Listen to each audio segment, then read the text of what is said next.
दान धर्मान राज धर्मान मोक्ष धर्मान विभागशः स्त्री धर्मान भगवत धर्मान समासव्यासयोगता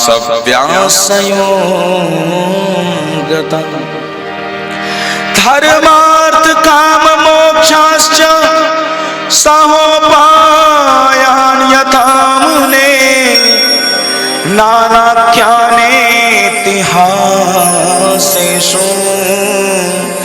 वर्णयामास तत्त्ववित्।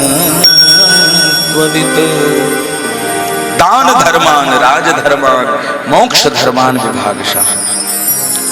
पितामह भीष्म ने समस्त धर्मों का ज्ञान युधिष्ठिर को दिया। पुत्र, गृहस्थ जीवन में सबसे प्रथम धर्म है धनोपार्जन। पितामह भीष्म के शब्द हैं, हम नहीं कह रहे अपनी तरफ से। गृहस्थ जीवन का सर्वप्रथम सबसे पहला धर्म है धन कमाना। और धन भी कैसा हो, उस धन को कमाने से किसी को कष्ट ना हो रहा हो, किसी को तकलीफ ना हो, ऐसा धन कमाना गृहस्थ जीवन का प्रथम धर्म है। और जितना धन कमाया है उस धन का दशांश धर्म के लिए लगा दे, ये परम धर्म है। बोलो राधे राधे। कथा के बीच में दो चीजें बहुत परेशान करती हैं, काम और मन। कथा के बीच में कब काम धंधा याद आ जाए कुछ भरोसा नहीं, और मन मनी राम कब कथा के बीच से गुल है जाए कछु न पतो चले। तो कथा के बीच में काम काज याद आने न पाए और कथा के बीच से मनी राम जाने न पाए, इन दोनों का एक ही उपाय, बोलो राधे राधे। तो जितना धन कमाया उस धन का दशांश धर्म के लिए लगाए, उस धन का दशांश, तो ऐसा धन उसके कुल को पवित्र करने वाला, पावन करने वाला हो जाता है। राजधर्म का भी निरूपण किया।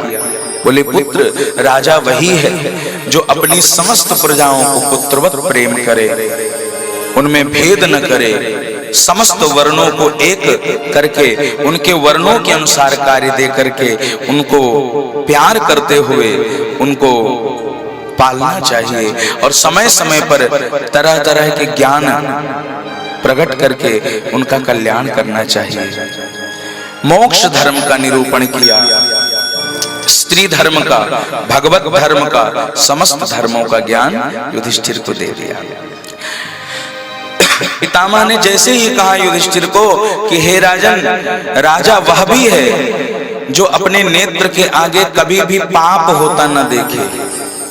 इतना कहा ही था कि द्रौपदी जी हंस पड़ी, और जैसे ही द्रौपदी जी हंसी, द्रौपदी जी के हंसते ही पितामह भीष्म सावधान हो गए। देवी द्रौपदी, आप हंसती क्यों हैं? अरे महाराज ऐसे ही बस हंसी। नहीं बताओ क्यों हंसी आप? कुलीन स्त्रियां ऐसे नहीं हंसती, किसी कारण से ही हंसती हैं। बताओ क्या कारण है? बोले भगवान, आप इतना ज्ञान दे रहे हैं कि कभी आंख के आगे अधर्म होते न देखना। क्या आपको उस समय याद नहीं आई थी धर्म की, जब आप ही के सामने सभा के मध्य मेरी चीर खींची जा रही थी, मेरे वस्त्र खींचकर मुझे निर्वस्त्र किया जा रहा था, उस समय आपका यह धर्म कहाँ गया था?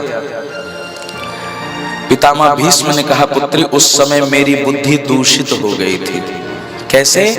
दुर्योधन का दूषित नमक खाकर मेरी बुद्धि दूषित हुई थी। इसलिए कभी किसी के घर, कभी किसी के यहाँ नमक, कभी किसी के यहाँ एक निवाला खाने से भी पहले 100 बार सोचना चाहिए। हमें जहां मन हो, जैसे भी हो, कुछ भी लेने से पहले, कुछ भी स्वीकार करने से पहले बहुत विचार करना चाहिए। उसमें उसके कुछ कर्म, उसमें उसके कुछ क्रिमाण, उसमें उसके कुछ पाप होते ही हैं, कुछ पुण्य होते ही हैं। पितामह कहते हैं मैं अधर्मी दुर्योधन का अधर्म युक्त नमक, अधर्म युक्त अन्न मैंने खाया था, इसलिए मेरी बुद्धि दूषित हो गई थी।